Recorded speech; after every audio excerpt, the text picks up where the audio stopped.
You guys are living under Hitler, though. It's not actually that bad. This is how the White House is reacting. It's not that bad. We didn't lie. It is Hitler. They are fascists, but they are now in office. What can you do? We can't resist that, right? And this is the dichotomy of man at play. The political class says, we're going to flip the switch on a dime, pretend like we said nothing, and now all of a sudden Trump's amazing and let's play ball and work with him because we don't want to, be out of job. We don't want to be shunned from the media in the future because we called people Hitler and we said that they were destroying democracy. They flipped the switch immediately, right? The normal people can't do that as much, and they're going to be very confused. And as you can see, we showed you their reactions. They're very confused. They're shaving their heads. They're crying in the streets again. But the political class just flips a switch, and they are back to completely normal. Hitler's gone. Even though he won the election, we've defeated him somehow. Tra-la-la-la. So you've got the government response, the celebrity and public response. What are the journalist responses? Let's go over to CNN for that, because what CNN's got is guys and their hosts. What they're shifting to now is, they're going back to what they know best, and that is you're transphobic, and we got to be careful on Spotify apparently now about this, but they're talking about transphobia and alt-right. We've circled back around.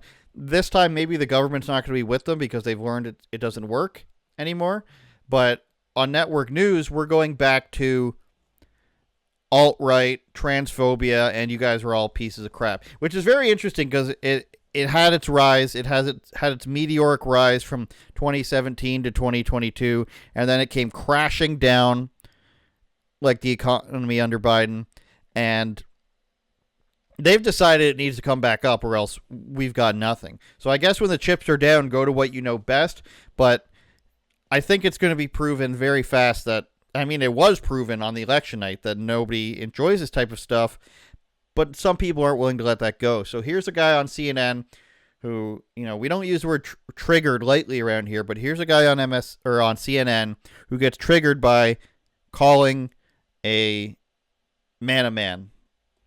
I think there are a lot of families out there who don't believe boys should play girls' sports. They're not. So before this guy talking, the first guy talking is a Republican strategist and a political commentator, and then a liberal is going to correct him and freak out. Don't believe boys should play girls' sports. They're not boys. I'm not going to listen to transphobia at this table. I am not going to listen to you call a trans girl a boy. Are you going to allow me to finish my explanation? When you use a word that's a slur, I'm going to interrupt. That's not how it is. They're not boys. They're not boys. They're not playing. Imagine, we all know the reasons why a man would say this, and I feel like we've said this on this show before. Why would a man be so vehemently against defining a boy as a boy that he believes can become a girl? He doesn't even end up saying they're girls. You'll hear he says they're trans girls, but just think to yourself, what are the reasons that a man would do this? And I guess if you want to believe it's because he's protecting them, sure, but think about why a grown man would want that. So let's just reset for I'm not going to sit there and listen to that. Let's reset for a second because, look, this is a really heated issue, right? And Sharmichael, I know you. I know that you understand that people have different views on this. I think out of respect for Jay, let's try to talk about this in a way that is respectful. Okay, so let me rephrase this since I'm being targeted here. I don't. You're not. Just to be clear, you are not being targeted. I am, but it's okay. I'm specifically saying that I know that you are not intending to be transphobic. He should know that I'm not. But he wants to sit here I'm not and calling you transphobic. I'm saying you're using a phrase I want to give you an opportunity. So the way regular people interpret it, that's not regular people. That's not regular people. There's no consensus that these are actually boys. This whole thing about trans girls is a canard. We're talking about a tiny, tiny sliver of the population. That may be the case. So the other guy is named Jay Michelson. He's a rabbi and an author of the book called God versus Gay, The Religious Case for Equality. And he is advocating that you cannot call a boy who we are doing surgeries on and giving hormones to, you cannot call him a boy. You must call him a girl or a trans girl, which of course is insane. And then he goes on to say there's no consensus that these are boys. I think there's a consensus. I think everybody who voted is in consensus. I think 95% of people, no matter where they voted, are in consensus that a boy is a boy and a boy cannot be a girl. And the people all around the table are looking at this guy being like, dude. And we talked about before on the show how you can see women's reactions to men like this, where you can see sort of the soul leave their body, right? They sit there and they're just like, you know, I'm protecting trans rights and feminism and all this stuff. Then a guy comes on and he starts talking about, you can't say this about the boys. This is hurtful. This is discriminatory. This is hate language. And you can see the soul leaving the girl's body next to him as she says, these are the guys that are on my side, these weak men. And you can see this all around the table where everybody's like, okay, we have to tiptoe around the child here who can't take mean words or something, or he can't take reality. So the host, who obviously doesn't believe this, you know, she can, I don't know if she says she does, but I don't think there's a chance in hell that any adult who's successful in life would believe any of this, what he's saying. And she said, can we please just be nice to him? He's sensitive. Can we just not describe a little boy as a little boy around him? He's very sensitive. He wants the little boy to be a girl. And if we tell him that the little boy can't be a girl, we're being mean. And that's literally what's happening here. I mean, I mean, you can't really describe it another way besides this guy's getting offended because we want to refer to boys as their actual gender. But my point in terms of its effectiveness... Just get to your point. My point in terms of its effectiveness.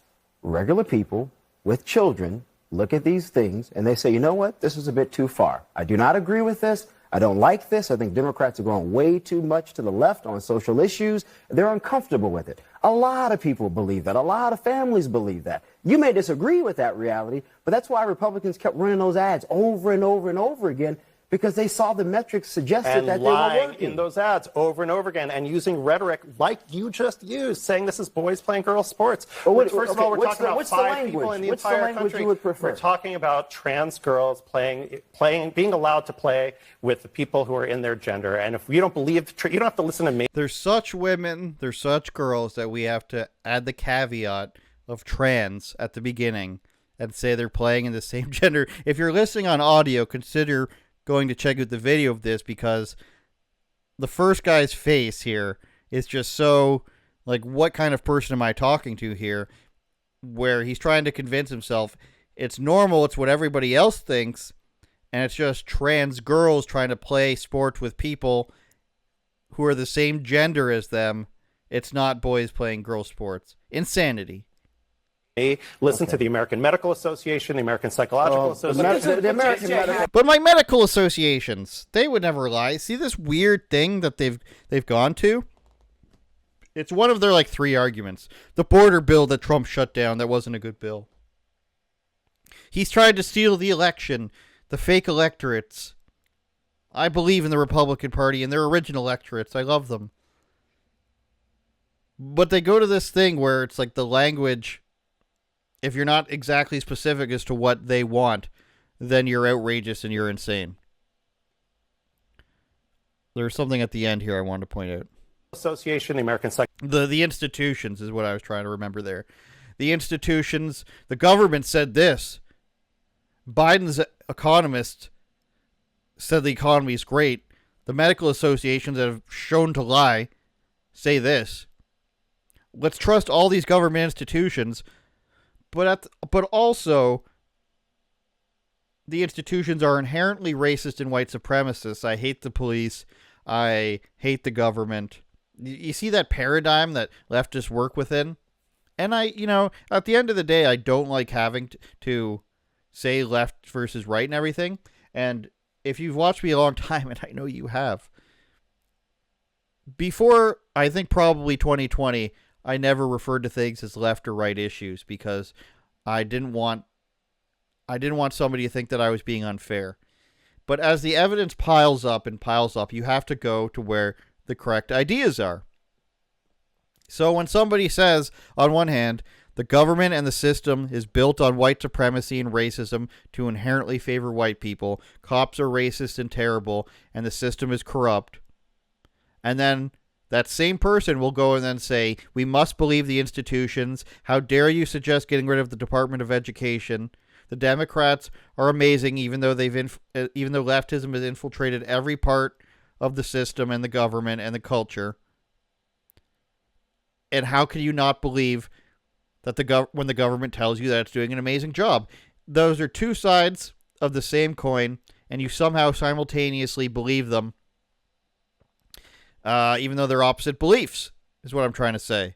So how can the government be the worst thing in the world and be racist, while at the same time you must believe in the government and institutions when they say things that you agree with? It's a weird, strange mix. So let's jump on over to MSNBC now, where they are also going back to 2016, and they are going to say, hey, forget about everything that happened, forget about the vote, forget about what American people talk about. Let's just go back and focus on Andrew Tate and Nick Fuentes. The misogynistic trolls feel even more emboldened than ever before. I'm just a girl standing in front of the world asking for a president who isn't a rapist. Request denied! The feel when we control your bodies. Hey, bitch, we control your bodies. Guess what? Guys win again, okay? Men win again. And yes, we control your bodies. Hi, I'm your Republican congressman. Hi, I'm your Republican congressman. It's your body, my choice. Disgusting comments like that are going viral. They're setting the groundwork for a massive backlash. The one lesson nobody learned from Trump the first time around was that every action has an equal and opposite reaction. Jesus Christ. The action... This is... Hold on, let's keep hearing. Women's righteous anger. We are already seeing the ripples of another movement based on that anger, and I am predicting we are going to get a bigger reaction than 2017 this time around. It is just a question of when, where, and how. So obviously they've got their plans in motion here, and I'll get to what that looks like in a second. But everybody's going to have their opinion on Nick Fuentes and Andrew Tate and Tristan Tate, the Tate brothers, and whether or not they are good spokespeople for a right-wing movement, even though I doubt they're saying that they're spokespeople for anybody. My point is that these are clips of obvious troll jobs, and then MSNBC comes out and is just like, oh my God, can you believe this? It's just like 8 years ago. So people will come out en masse and say, you know what, we're tired of having to defend ourselves against everything. It's the Eminem theory, right? I am whatever you say I am. So people come out and they say, Trump's fascist, as we've heard, even though Karine Jean-Pierre is welcoming the new fascism. People come out and say, they're stripping away all our rights. We can't sit and stand by while our democracy is being destroyed. And then people are coming back and say, yes, we're destroying your democracy. You lost. Too bad. 60% of the country or whatever voted to destroy your democracy. That's sort of trolling. And then MSNBC takes that and they're like, oh my God, I can't believe this. This is the same racism and misogyny we saw in 2016. It's because you've lost. So when you're the winning team, you get to joke at the expense of the loser. The loser in a playoff football game can say, you know what, your special teams suck, your kicker sucks, your wide receivers actually sucked, even though you won. And then the winner can say, yeah, I guess we suck, but we won the Super Bowl, so too bad, you're going to have to deal with that. That's the thinking here. And then, what is that, Chris Hayes comes on, he says, I'm expecting an even bigger reaction. We're seeing such genuine reactions of people shaving their heads. And that's where we're at. It's exactly the same as 8 years ago.